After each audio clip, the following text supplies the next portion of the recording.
There was once a woman who wished very much to have a little child, but she could not obtain her wish. At last she went to a fairy and said, "I should so very much like to have a little child. Can you tell me where I can find one?" "Oh, that can be easily managed," said the fairy. "Here is a barleycorn of a different kind to those which grow in the farmer's fields and which the chickens eat. Put it into a flower pot and see what will happen." "Thank you," said the woman, and she gave the fairy 12 shillings, which was the price of the barleycorn. Then she went home and planted it, and immediately there grew up a large handsome flower, something like a tulip in appearance, but with its leaves tightly closed as if it were still a bud. "It is a beautiful flower," said the woman, and she kissed the red and golden-colored leaves, and while she did so the flower opened, and she could see that it was a real tulip. Within the flower, upon the green velvet stamens, sat a very delicate and graceful little maiden. She was scarcely half as long as a thumb, and they gave her the name of Thumbelina, or Tiny, because she was so small. A walnut shell, elegantly polished, served her for a cradle. Her bed was formed of blue-violet leaves, with a rose leaf for a counterpane. Here she slept at night, but during the day she amused herself on a table where the woman had placed a plateful of water. Round this plate were wreaths of flowers with their stems in the water, and upon it floated a large tulip leaf, which served Tiny for a boat. Here the little maiden sat and rowed herself from side to side, with 2 oars made of white horsehair. It really was a very pretty sight. Tiny could, also, sing so softly and sweetly that nothing like her singing had ever before been heard. One night, while she lay in her pretty bed, a large, ugly, wet toad crept through a broken pane of glass in the window, and leaped right upon the table where Tiny lay sleeping under her rose-leaf quilt. "What a pretty little wife this would make for my son," said the toad, and she took up the walnut shell in which little Tiny lay asleep, and jumped through the window with it into the garden. In the swampy margin of a broad stream in the garden lived the toad, with her son. He was uglier even than his mother, and when he saw the pretty little maiden in her elegant bed, he could only cry, "Croak, croak, croak."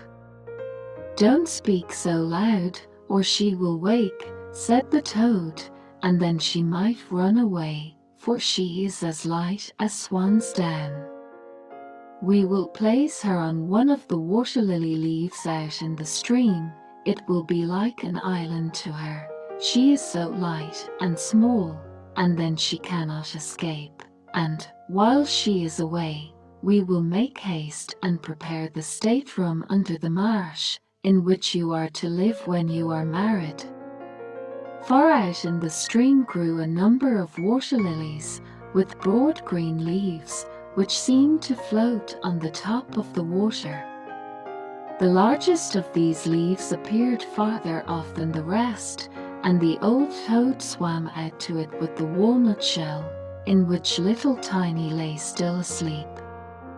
The tiny little creature woke very early in the morning, and began to cry bitterly when she found where she was, for she could see nothing but water on every side of the large green leaf, and no way of reaching the land. Meanwhile the old toad was very busy under the marsh, decking her room with rushes and wild yellow flowers, to make it look pretty for her new daughter-in-law. Then she swam out with her ugly son to the leaf on which she had placed poor little Tiny. She wanted to fetch the pretty bed, that she might put it in the bridal chamber to be ready for her. The old toad bowed low to her in the water, and said, "Here is my son, he will be your husband, and you will live happily in the marsh by the stream."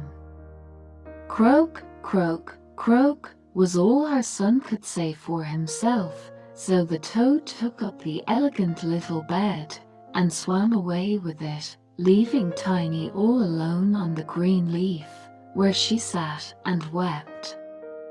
She could not bear to think of living with the old toad, and having her ugly son for a husband.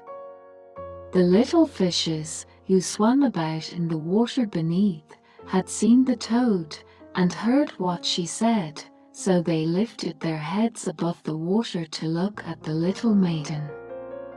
As soon as they caught sight of her, they saw she was very pretty, and it made them very sorry to think that she must go and live with the ugly toads.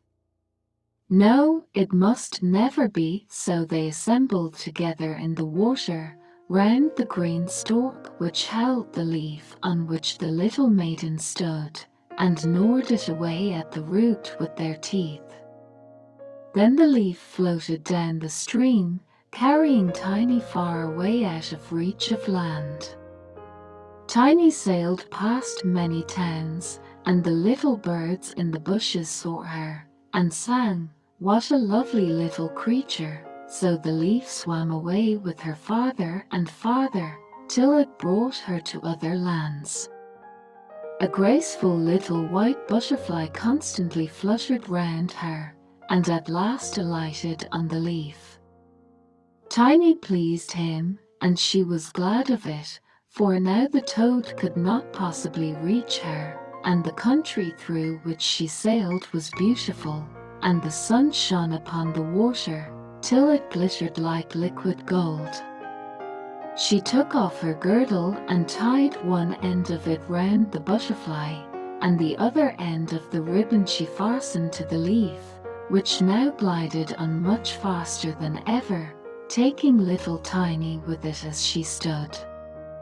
Presently a large cockchafer flew by. The moment he caught sight of her, he seized her round her delicate waist with his claws, and flew with her into a tree. The green leaf floated away on the brook, and the butterfly flew with it, for he was fastened to it, and could not get away. Oh, how frightened little Tiny felt when the cockchafer flew with her to the tree. But especially was she sorry for the beautiful white butterfly which she had fastened to the leaf, for if he could not free himself he would die of hunger. But the cockchafer did not trouble himself at all about the matter. He seated himself by her side on a large green leaf, gave her some honey from the flowers to eat, and told her she was very pretty, though not in the least like a cockchafer. After a time, all the cockchafers turned up their feelers, and said, "She has only 2 legs. How ugly that looks." "She has no feelers," said another. "Her waist is quite slim." "Pooh! She is like a human being." "Oh, she is ugly," said all the lady cockchafers, although Tiny was very pretty. Then the cockchafer who had run away with her believed all the others when they said she was ugly, and would have nothing more to say to her, and told her she might go where she liked. Then he flew down with her from the tree, and placed her on a daisy, and she wept at the thought that she was so ugly that even the cockchafers would have nothing to say to her. And all the while she was really the loveliest creature that one could imagine, and as tender and delicate as a beautiful rose leaf. During the whole summer poor little Tiny lived quite alone in the white forest. She wove herself a bed with blades of grass, and hung it up under a broad leaf to protect herself from the rain. She sucked the honey from the flowers for food and drank the dew from their leaves every morning. So passed away the summer and the autumn, and then came the winter, the long, cold winter. All the birds who had sung to her so sweetly were flown away, and the trees and the flowers had withered. The large clover leaf under the shelter of which she had lived was now rolled together and shriveled up. Nothing remained but a yellow withered stalk. She felt dreadfully cold, for her clothes were torn, and she was herself so frail and delicate that poor little Tiny was nearly frozen to death. It began to snow too, and the snowflakes, as they fell upon her, were like a whole shovelful falling upon one of us, for we are tall, but she was only an inch high. Then she wrapped herself up in a dry leaf, but it cracked in the middle and could not keep her warm, and she shivered with cold. Near the wood in which she had been living lay a cornfield, but the corn had been cut a long time. Nothing remained but the bare dry stubble standing up out of the frozen ground. It was to her like struggling through a large wood. Oh, how she shivered with the cold! She came at last to the door of a field mouse who had a little den under the corn stubble. There dwelt the field mouse in warmth and comfort, with a whole room full of corn, a kitchen, and a beautiful dining room. Poor little Tiny stood before the door just like a little beggar girl, and begged for a small piece of barleycorn, for she had been without a morsel to eat for 2 days. "You poor little creature," said the field mouse, who was really a good old field mouse, "come into my warm room and dine with me."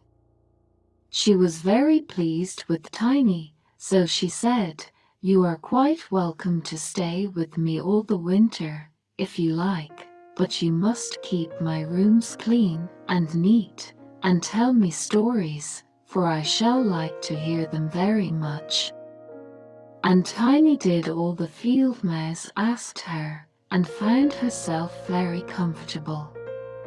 "We shall have a visitor soon," said the field mouse one day. "My neighbor pays me a visit once a week. He is better off than I am. He has large rooms, and wears a beautiful black velvet coat. If you could only have him for a husband, you would be well provided for indeed. But he is blind, so you must tell him some of your prettiest stories." But Tiny did not feel at all interested about this neighbor, for he was a mole. However, he came and paid his visit dressed in his black velvet coat. "He is very rich and learned, and his house is 20 times larger than mine," said the field mouse. He was rich and learned, no doubt, but he always spoke slightingly of the sun and the pretty flowers, because he had never seen them. Tiny was obliged to sing to him, "Ladybird, ladybird, fly away home," and many other pretty songs. And the mole fell in love with her because she had such a sweet voice, but he said nothing yet, for he was very cautious.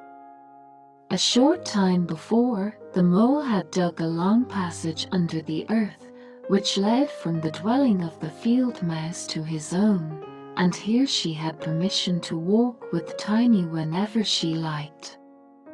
But he warned them not to be alarmed at the sight of a dead bird which lay in the passage.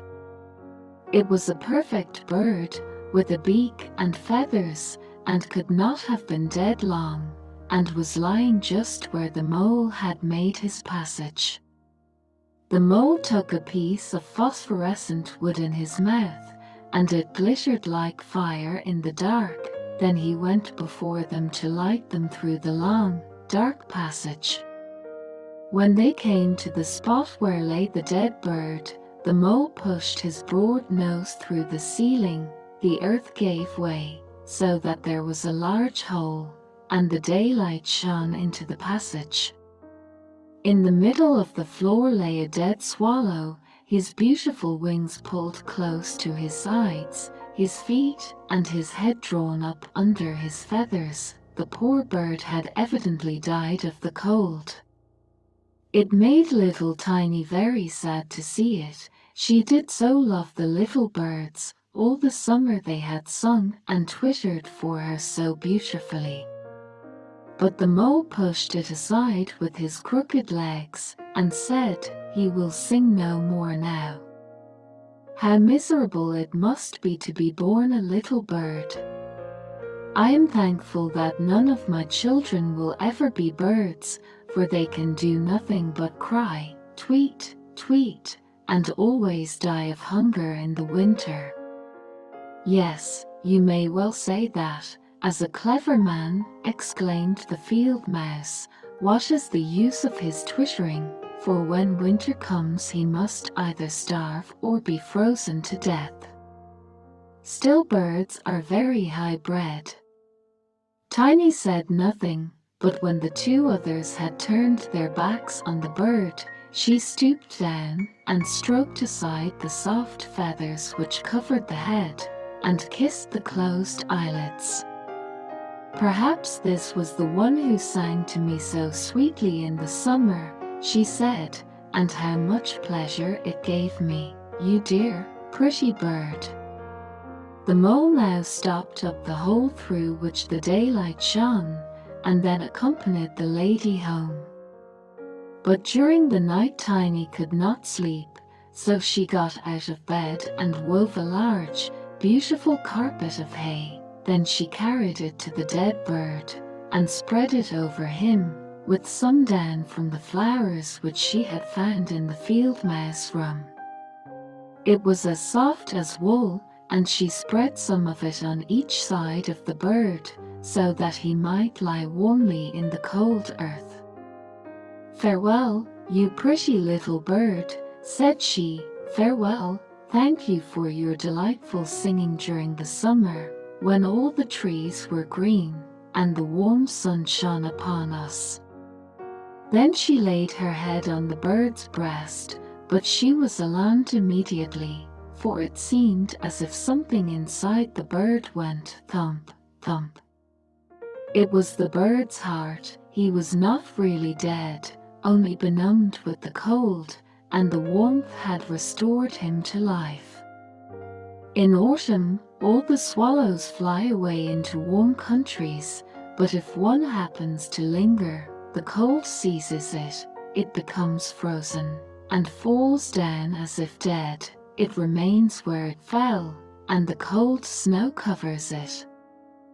Tiny trembled very much. She was quite frightened, for the bird was large, a great deal larger than herself. She was only an inch high. But she took courage, laid the wool more thickly over the poor swallow, and then took a leaf which she had used for her own counterpane, and laid it over the head of the poor bird. The next morning she again stole out to see him. He was alive but very weak. He could only open his eyes for a moment to look at Tiny, who stood by holding a piece of decayed wood in her hand, for she had no other lantern. "Thank you, pretty little maiden," said the sick swallow. "I have been so nicely warmed that I shall soon regain my strength, and be able to fly about again in the warm sunshine." "Oh," said she, "it is cold out of doors now. It snows and freezes. Stay in your warm bed. I will take care of you." Then she brought the swallow some water in a flower leaf, and after he had drank, he told her that he had wounded one of his wings in a thorn bush, and could not fly as fast as the others. who were soon far away on their journey to warm countries. Then at last he had fallen to the earth, and could remember no more, nor how he came to be where she had found him. The whole winter the swallow remained underground, and Tiny nursed him with care and love. Neither the mole nor the field mouse knew anything about it, for they did not like swallows. Very soon the springtime came, and the sun warmed the earth. Then the swallow bade farewell to Tiny, and she opened the hole in the ceiling which the mole had made.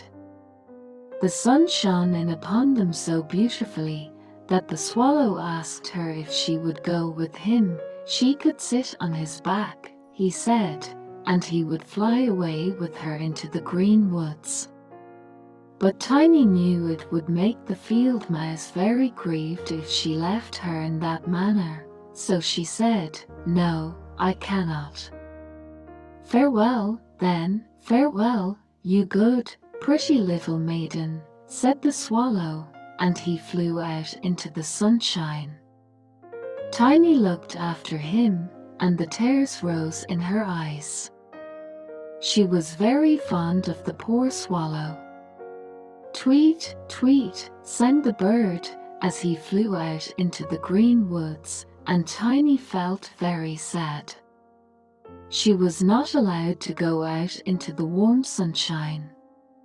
The corn which had been sown in the field over the house of the field mouse had grown up high into the air, and formed a thick wood to Tiny, who was only an inch in height. "You are going to be married, Tiny," said the field mouse. "My neighbor has asked for you. What good fortune for a poor child like you.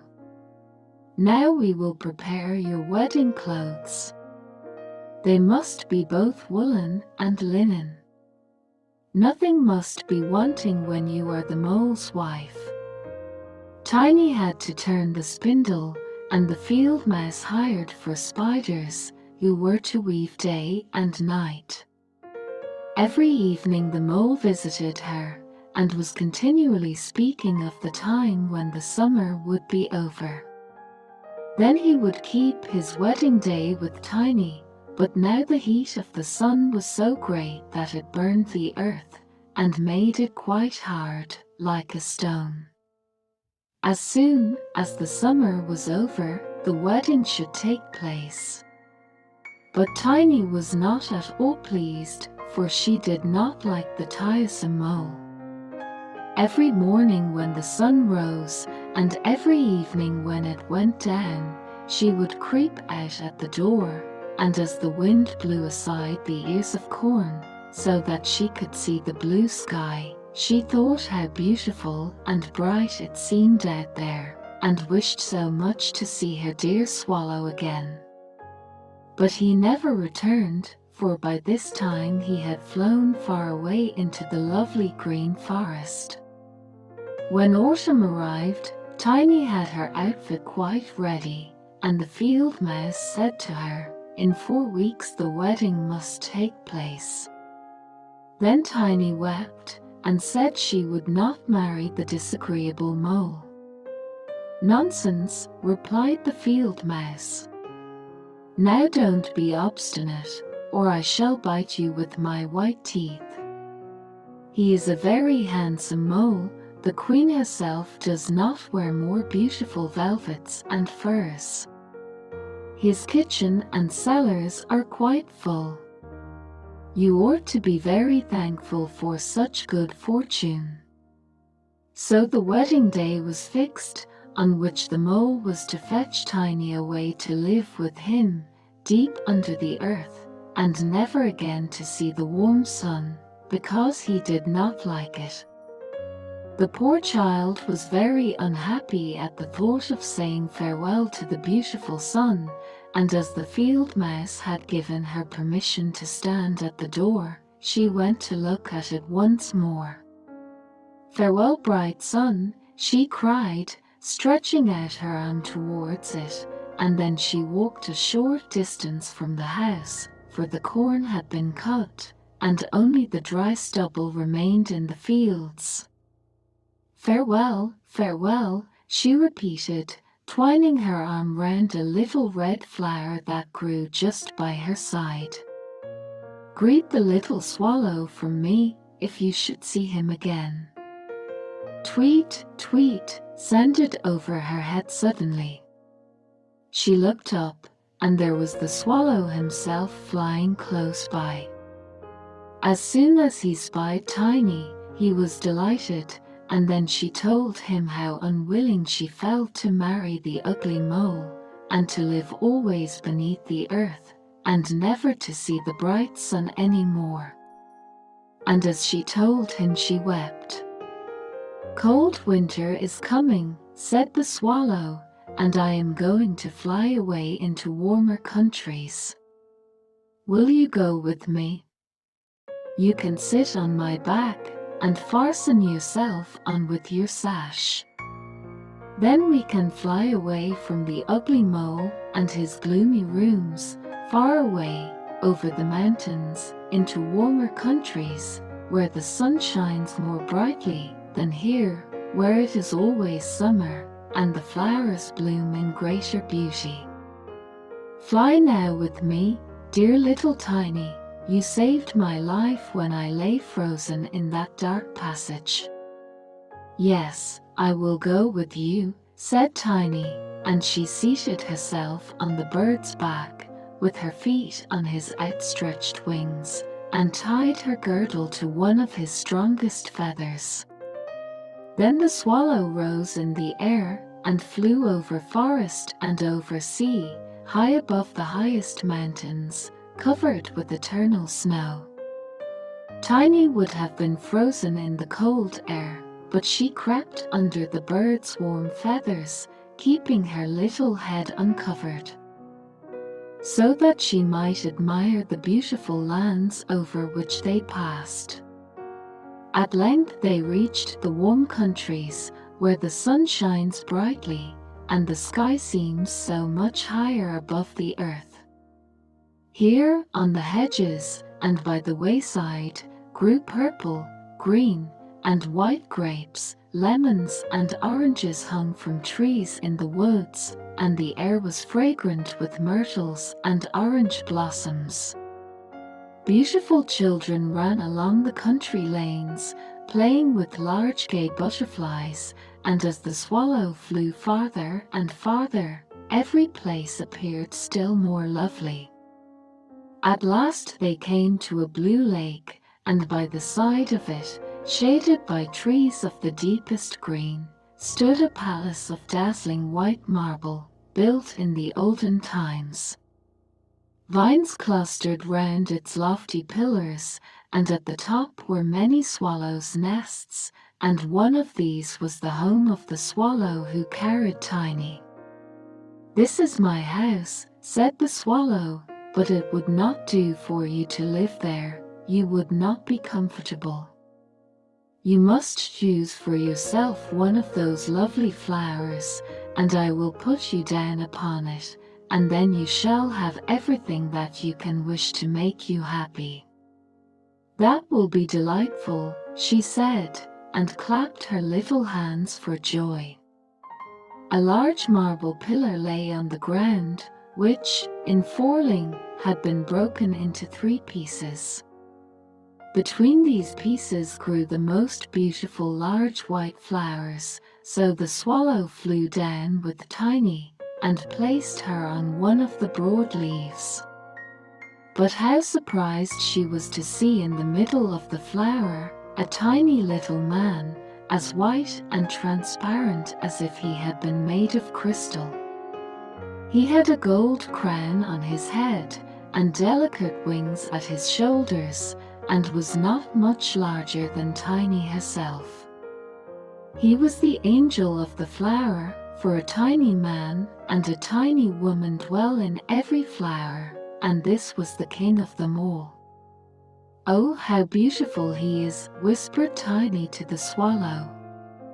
The little prince was at first quite frightened at the bird, who was like a giant, compared to such a delicate little creature as himself, but when he saw Tiny, he was delighted, and thought her the prettiest little maiden he had ever seen.